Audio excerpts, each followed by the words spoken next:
Welcome back to Light the Fuse. We are back with Greg Grunberg, part 2. We're so excited. He was an amazing guest, one of our favorites, and, you know, a lot of our guests are our favorite guests, I feel like, but he really brought a lot. And what does he cover in this episode, Charles? Because I have not written the episode descriptions yet, so you have to tell me. There's some good stuff. We talk about, obviously, some more Mission Impossible 3 and JJ stuff, and I think we do at least, but I know we do to get into Hollow Man. So we talk about Paul Verhoeven, which is always great. Paul Verhoeven is a director that we love, who did RoboCop and Starship Troopers and Basic Instinct, all that kind of stuff. So, hearing him talk about, because Greg was in Hollow Man, so he tells a really funny story about working with Verhoeven. And he talks about working with Al Pacino on the Barry Levinson movie Paterno, which I think I say it in the interview too. Like Barry Levinson's recent movies, I've been a fan of his. I feel like he dropped off a bit obviously Barry Levinson made Diner and so many Rain Man with Tom Cruise many years ago. And his movie that he made a few years ago with Robert De Niro, Wizard of Lies, I really love that movie. My wife watches it all the time. It's a really great one. So anyway, it was cool to hear him talk about Barry Levinson and Al Pacino. There's also something that we bring up near the beginning of this section of the interview that I'll talk about afterwards, but it's pretty fun, relating to Felicity. So when we get back, I'll talk about that. Before we start the interview, though, I wanted to say a couple things. It's December. It's mid-December. So I think by this time we'll be decorating our Christmas trees. Are you going to put up your ornament made by Matt Dammer? Obviously, I am. That'll be the first. So I put up the tree, but there are a couple of rows of lights that are not working. So I have to really get in there. I have to channel Benji and figure out the tech of what is going on with this tree. But yes, that'll be the first. It'll be the first ornament that goes up for sure. Oh yeah, I've got I've got Ethan hanging in Langley. You've got Ethan hanging off the side of the Burge. We will post these photos for everybody to see on our show notes and probably on social media as well to celebrate the holiday season. You can see our wonderful ornaments made by Matt Dammer. Thank you again, Matt, so much for making those for us. They are our treasured ornaments that we always have to. We'll be cherishing them forever. And just wanted to bring that up since it is the season. It is the season, Charles. You are right. But I'm going to tell you something that's always in season. Oh, yeah? The sponsors. So I just going to do that. It's my favorite part of the show. I just want to remind everybody that this episode is brought to you by Jeremy Dillon, and to check out his podcast, My Favorite Album. If you've been listening to the podcast for the last few weeks, you've gotten a little taste of what My Favorite Album is like, because we posted 2 episodes of our show that were based on our time on his show. And he's had people like Drew Pierce, Rose McGowan, Casey Musgraves, Fred Armisen. Check them out. They're awesome. This episode is also brought to you by John B. And it's also brought to you by Real Estate Interests, LLC. And that is commercial real estate advice for growing companies. So if you're a company and you are looking to buy or sell, you can consult with them and they will help you save and strategize. So don't delay. Talk to them, and we'll be back after the episode. Right, Charles? Yeah, we'll be back to wrap things up.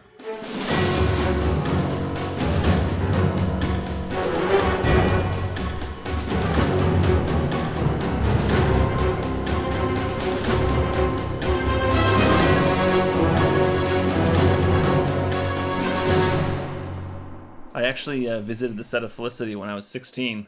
When I was visiting colleges because I ended up going to USC, but I at the time was just visiting colleges in LA, and my uncle was a camera operator on that show.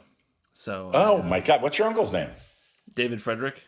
Okay, that's so great. Oh my God. I'm not sure how many years he was on it, but yeah, that was an amazing experience for me, because I always I wanted to make movies since I was 10, and to go out to LA and look at film schools and then go visit a set, it was just an amazing thing. And I met Kerry Russell, and it was really cool to do that.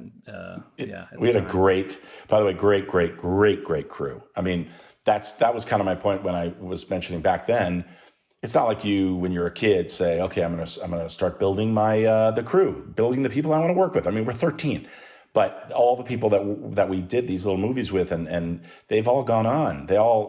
I guess we all really wanted to do it for the rest of our life. Like, it was that much fun back then that we decided, if we can do it, we should try and do it. And then also, like I said before, like, people around us were doing it. So, but for you to come out and just to walk on a real set like that, I remember, but also back during Felicity, Howard Stern visited the set. And that was a huge thing, man. Howard came with his daughter, and we put JJ was like, put her in there. And he put her in as an extra. And it was just, I love that side of the business, that it is still, special, and it's different, and people appreciate it. And because you sit and watch it, you take it for granted. And then when you see it in person, you realize, I mean, guys like us, you and I, we get it. Like, we know what it takes, and it's, I appreciate every single person on a set. Every single job on a set is important. And, if you don't think so, hang around long enough until you're like, oh, where's that button? We need that little button for the dress. Where is it? And it's all about that button for her dress. And when that happens, then you go, okay, that guy in wardrobe, that guy is just as important as anybody else on this set. Yeah. That's awesome. So was there a moment, because you were all making movies together as a kid, was there a moment when you were suddenly like, oh, I want to be in front of the camera, I don't want to be behind it? Like, was that well, clear... I remember I was always in front of the camera when we were making movies. I was in those movies. I mean, JJ did he was a guest on Kimmel, and Jimmy was like, is that Greg, was that a little grunny? Is that Greg Grunberg? And it was a 13, 14-year-old me, so I've always had that desire to be in front of the camera. And then just before I had, kids and everything, I was like, all right, before I even got married, I'm like, I got to take a shot now, and I struggled, man. I mean, I didn't have a car, I didn't have credit cards, I didn't have nothing. I had no money, no nothing, zero. And I didn't care. I just loved what I was doing. And I had the day jobs, the waiting table type jobs. But, it's just, I knew that's what I wanted to do. And it worked out, but it's the grind never stops. I mean, I'm still always looking for a great project, and still always want to work with the best people. That still happens to this day. What character are you in Super 8? That's really the question. Super 8, I am on the TV when they're underground. Isn't that what it is? I'm trying to remember. But is one of the characters based on you though? If it's sort of a I see. Yeah, but I'm assuming you are in Super 8 as well. Yeah, I am. No, I'm a voice of something in Super 8. But yeah, no, I mean, everybody looks at the big kid and they're like, "Oh, that must be Greg," and it's like, no, just because we're both fat does not mean that's my character. I think it was more the spirit of it. I don't think it was one character. JJ says that too. It's not like it was, that was us, but it was just the spirit of a group of kids that all loved to do that together. Right. I wanted to ask you, did you know more about your character in Mission Impossible 3? Did JJ tell you, like, I don't know if you even remember this, but his name is Kevin. Do you know more about Kevin than... Well, okay. So I know that there was a guy that JJ and I both love who worked at Bad Robot named Kevin. Okay. And who does post-production, runs the Loop groups now, and has forever for all of JJ's projects. He's just a wonderful, wonderful guy. That's, I believe, who my character was named after, just let's name him Kevin so that Kevin gets a kick out of that. And then, again, it was such a small, fun little cameo kind of role. I mean, at that time, it really wasn't a cameo for me. I was so excited. I was like, oh my gosh, I have an actual role here in the movie. But yeah, no, I don't think it went beyond that. I mean, of course, I had in my head, I'm like, all right, well, I'm a spy and I work for a different organization. And he's like, no, you're just a guy at the party. That's all you are.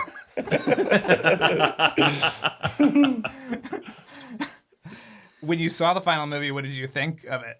Absolutely blown away.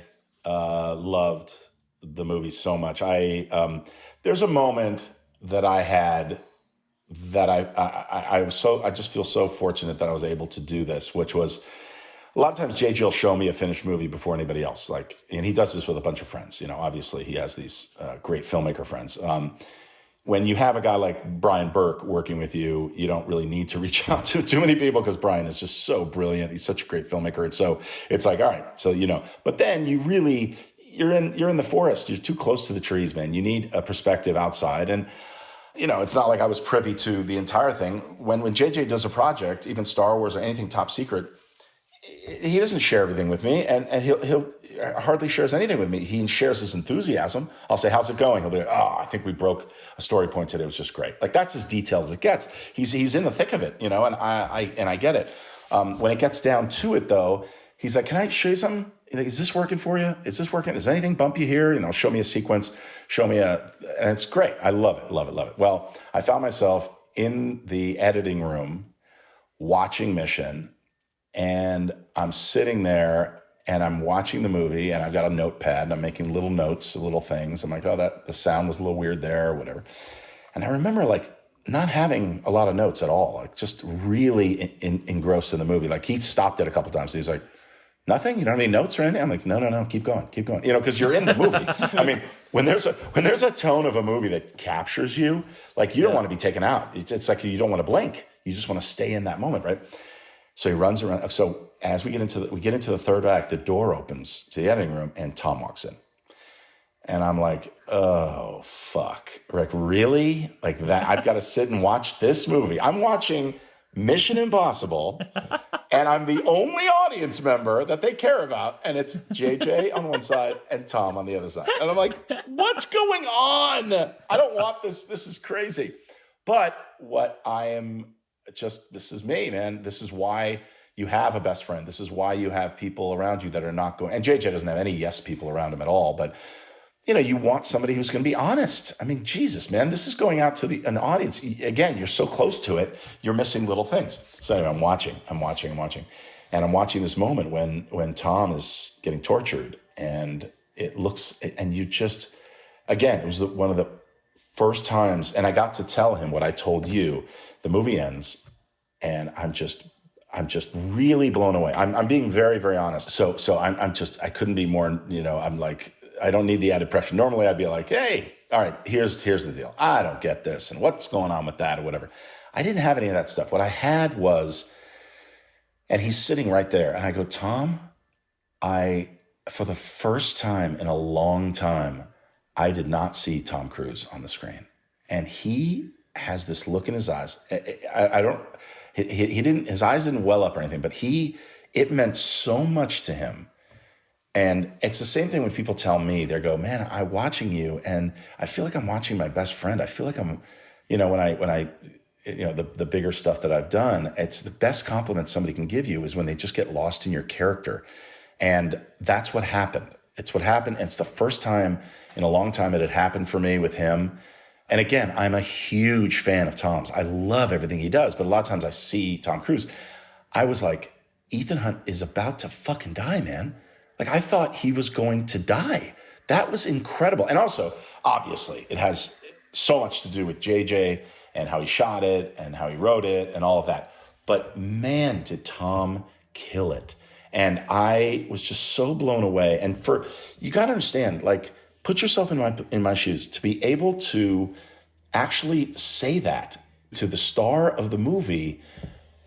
And this is one of the biggest stars in the world, if not the biggest. And to be able to say that to him, and he heard me, and he genuinely heard me. And I was very specific. I was like, that one time and the thing in the moment of what it was like, we were all just synced in, man. I will, honestly, I'll never forget. That was just one of the highlights I've ever had, was just having that moment. I had it recently on Star Wars too. I was watching watching the movie, and Spielberg was in there, and all the mixers were in there, and like just to be privy to that, it's I treasured those moments of a moment that no one else has, no one else will ever have. Yeah. And it's a once in a lifetime thing, and I know it's like, oh, okay, that's what I do. It's no big deal. It's like being at work and telling somebody, hey man, you did really great in that meeting. It's like you had a moment alone with that person, but for me, what we do, like, it lasts forever, and when it touches you and when it moves you, and I care about these movies. I really do love Mission Impossible. I love it. I love the fact that it's a realistic fantasy film. It's like everything is tangible. Everything can happen. I know that it's outrageous, and you're not going to be hanging onto a plane flying as it's taken off, but all that crap, whatever. I just mean the characters are real. There's nothing. Ethan Hunt doesn't have a superpower that could save him. He can't go back in time. When Heroes was the show that I was like, well, we could just solve that right now. Mossy, why don't you take us back? It's like, you can't do that in any of the Mission films. Like, this is real. And there's a vulnerability there. There's there's a relatability there, because then you can say, well, I know I'm not Ethan Hunt, but I could see myself or a person in those shoes. And it just makes it very relatable and makes the stakes great. And that's what I felt. I just felt it. He portrayed it. And, again, he's one of the best actors we have. People take it for granted. They don't give him the credit that he deserves a lot of the times, because the movies he does make so much money and they're such huge films. But he's proven it time and time again that he can bring it when he needs to. And when you're watching Mission and you see those moments, you're like, wow, like I did not expect that. And yeah, he's one of the best. Well, I think you teed us up perfectly, because we've got, we have these two very important questions that we ask everybody, and now we're going to ask you. So if you could, I know this is going to be hard, but I think you're up to the challenge. Rank Tom Cruise's hairstyles in the Mission Impossible movies, maybe from your favorite to least favorite, or... Oh my God. That's the last question I thought I would be getting from a guy who's got a full head of hair and a big shaggy beard. And I mean, it's like such a superficial question. I love it. Well, we love all of his hairstyles, so we're just wondering if maybe you have a preference. No, if I'm looking at his hairstyle, then I am not watching the movie that they want me to watch. No, that's my answer there. Oh my God. All right. Well, you seem to love the franchise. Do you want to rank the movies for us based on your favorites to least favorites, or? No, I don't. I'm sorry. You're two big questions. Wow. Or a top three? I loved the first one JJ did. I loved the third one. I loved the second one. He didn't do. Right. Like Brad Bird's was I have so much. God, man, I could tell you something about each one that I absolutely love. So it's not really fair for me to say, because they all, and again, it's one of those things like Bond. Holy crap, man. Have you seen the new Bond trailer? Like that looks like a mashup from every Bond film ever. And it's so hard to do that. It's hard to keep topping yourself. It's hard to, make it fresh. I mean, in TV, it's the third year of Heroes. Some people are like, oh man, what happened? And you kind of go, dude, first of all, writer's strike. Secondly, put yourself in that writer's room. How do you keep it fresh? How do you do it? You're not going to satisfy everyone. And on a movie franchise, the stakes are even higher, because you want, you're doing mission 3, but you definitely want to do mission 4. You want to do this, you want to do Ghost Protocol. You want to be able to keep going. So you don't want to mess it up, and you want to build the audience. You don't want to have people drop off. And they have done it with that film franchise. And I love JJ and he's incredible, but Tom is the driving force, man. He really is. I mean, on top of shooting, the producing aspect of it, you don't realize that he has his hands in everything and works with the absolute best people. He has the best taste. And so does JJ, and so does everybody that's in these films. But yeah, it's one of those franchises that is worthy of a podcast like yours. Other people will do stuff, and you go, okay, we're just going to rehash and talk about it. But this is one that when you really look at it, it's just incredible how each movie stands alone as a huge blockbuster unto itself. You don't have to have seen the previous film, and that is the nature of the missions. But at the same time, they keep it fresh. They keep the relationships fresh. Simon Pegg, are you kidding me? Like, unreal. And that's the jealous side of me going, I wish I was a part of that team. I really wish I want to be a permanent part of, and I've had the opportunities and I've done great things. Don't get me wrong. But I once in a while, I'll have a jealous moment of going, man, I really wish I was part of that group, because when you and I know these guys, and they all are just wonderful, wonderful people, and they catch each other when they fall. So you have the ability to try stuff, knowing that, well, he's going to catch me in that scene, whether it's dialogue or physically catch you, as in Mission. It's like, you want to work with people that are not all about themselves. They're all about making the project the best it can be, and that's what they've got with those franchises.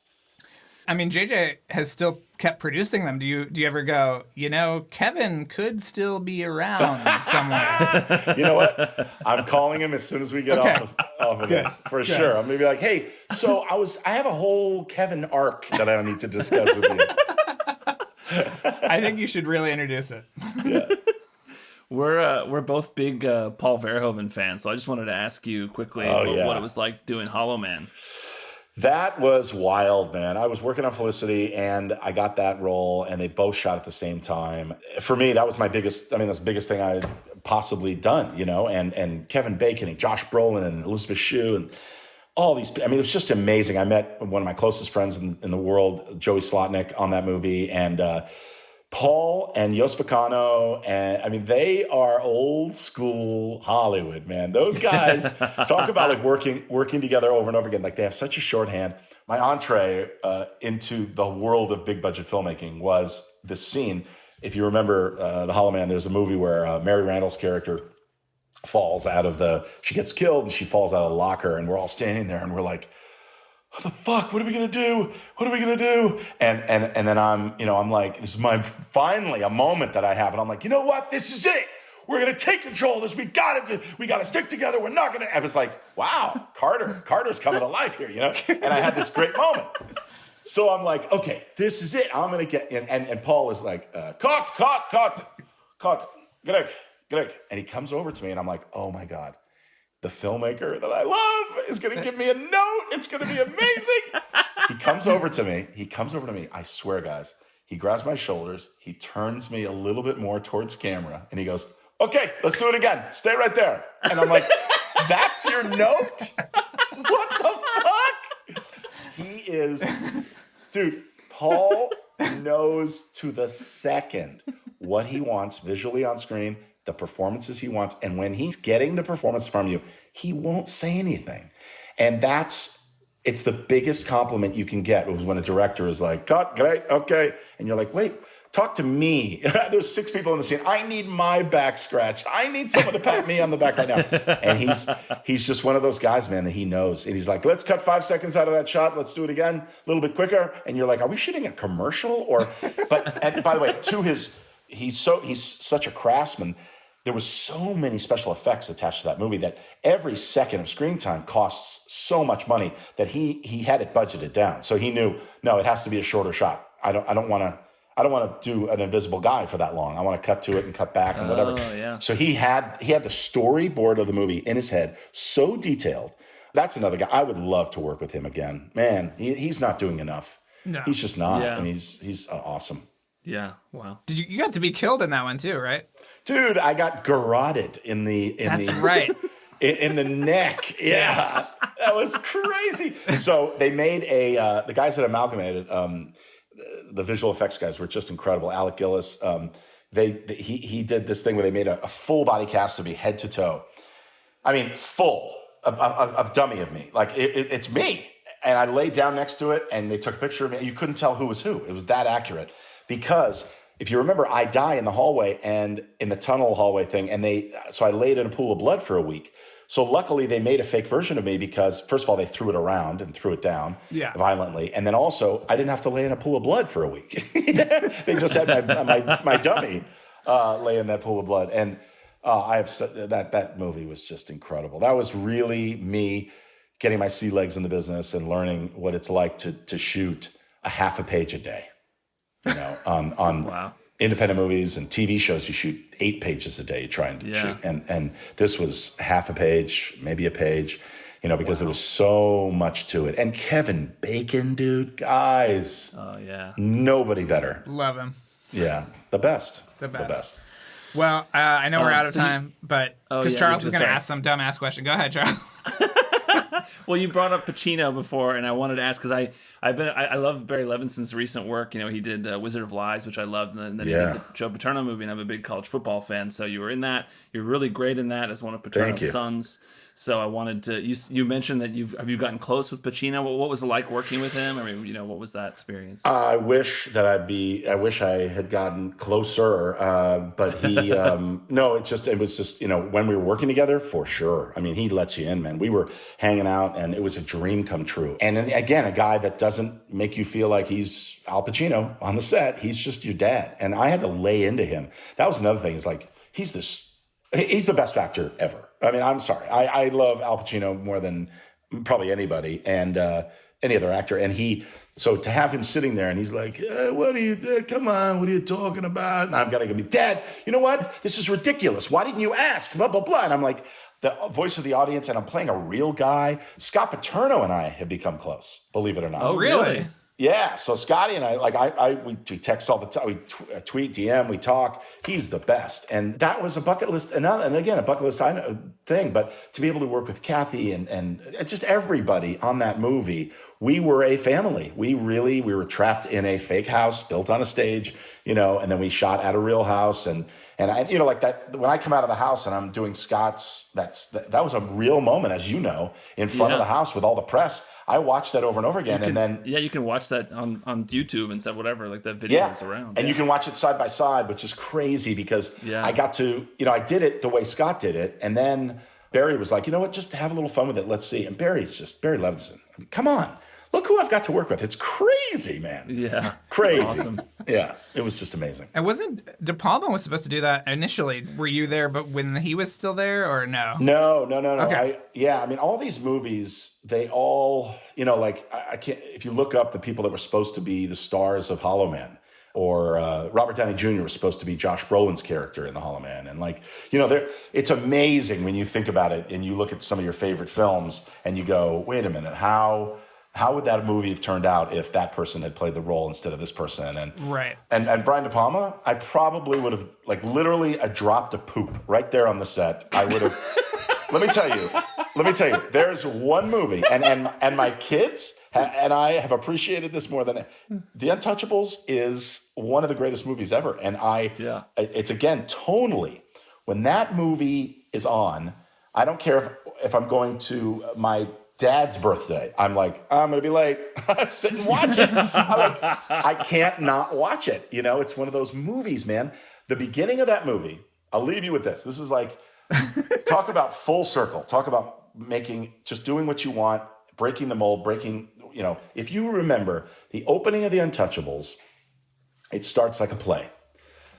It's the music is like bum bum bum bum bum bum bum bum bum bum bum bum bum. Great soundtrack, right? Great theme. Yeah. And we're up above as De Niro is getting, he's at the barbershop getting a shave, and all of the actors are frozen.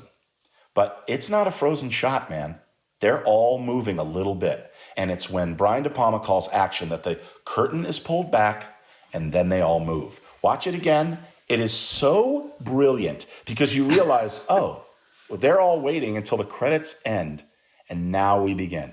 Our play begins now, and it's just I've never seen it done. I've never ever seen it done. It's like the intermission in Chitty Chitty Bang Bang. What? You're watching the movie, and there's an intermission. I get to go I get to go pee and grab something to eat. This is my favorite movie in the world. Well, Greg, thank you so much for talking with us and sharing these amazing stories and accepting our mission. And when you call JJ to pitch him the Kevin spinoff, please put in a good word for us and say, you should think about going on These Idiots show. They really love your movie. You guys are not idiots. You're number one in my book. And thank you for having me on. I appreciate it. I know I'm in great company, and you guys took good care of me. So thank you. I appreciate it.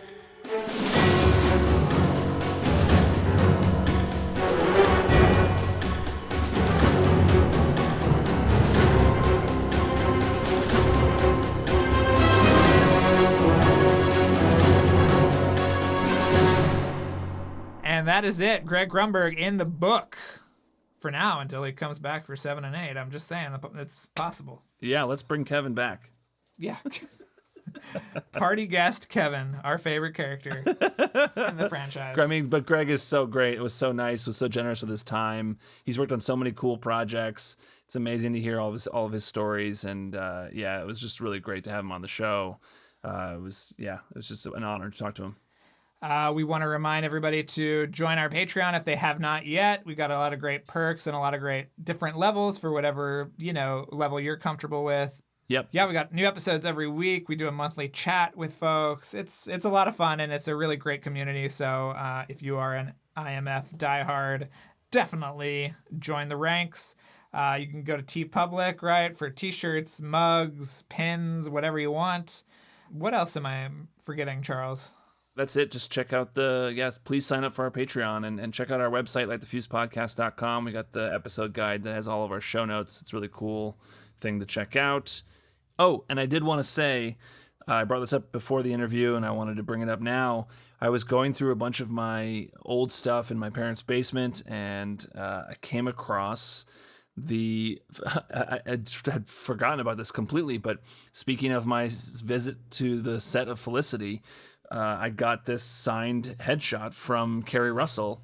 It says, "Charles, nice to meet you on set the other day. Take care, Carrie Russell." And it's her headshot from Felicity. Wow. So I assume my uncle probably got her to do that, and then they sent it, anyway, it was just so nice of her to do that. I met her on set, and she was so nice in person, and then was nice enough to also send me that. So I had completely forgotten. It's so cool. I'll post that picture of it on our show notes at the website. It's pretty amazing.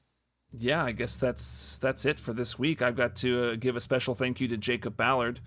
Jacob's been with us for a long time and has been an amazing supporter of the show. And I also want to say thank you to Abby Smith, our intern, and thank you to Luke Burson, who mixed and edited this episode. And also, of course, I guess I'll begrudgingly thank Kevin Blumenfeld for his music, that has put us in jeopardy and in our legal status in jeopardy. But you know what? I'm going to genuinely thank him because he's putting himself in risk for this too. Yeah, but you making that connection and thanking him, that could bring us down with him. You know what I mean? That's true. Yeah. So, I don't know. I don't know, Charles. Anyway, we'll be back next week. Who's next week, Charles? Do we know? Next week is Leslie Ann Warren. Boy. What a treat. Charles, you'll hear Charles fall in love with Leslie Ann Warren. Yeah, that's a good one. People are going to love that one, I think. Yeah, she's amazing. And Oscar nominee for Victor Victoria. She was also in Clue as Miss Scarlet. And she was in season 5 of the original television show. So it was just such an honor to talk to her. She's amazing. And then we've got more great guests coming up, and Light the Wick will be starting next year, I think at the end of January or beginning of February. So that's something to look forward to. Ooh. So a lot of great stuff coming up. Very excited. Yes, awesome. So we'll be back next week.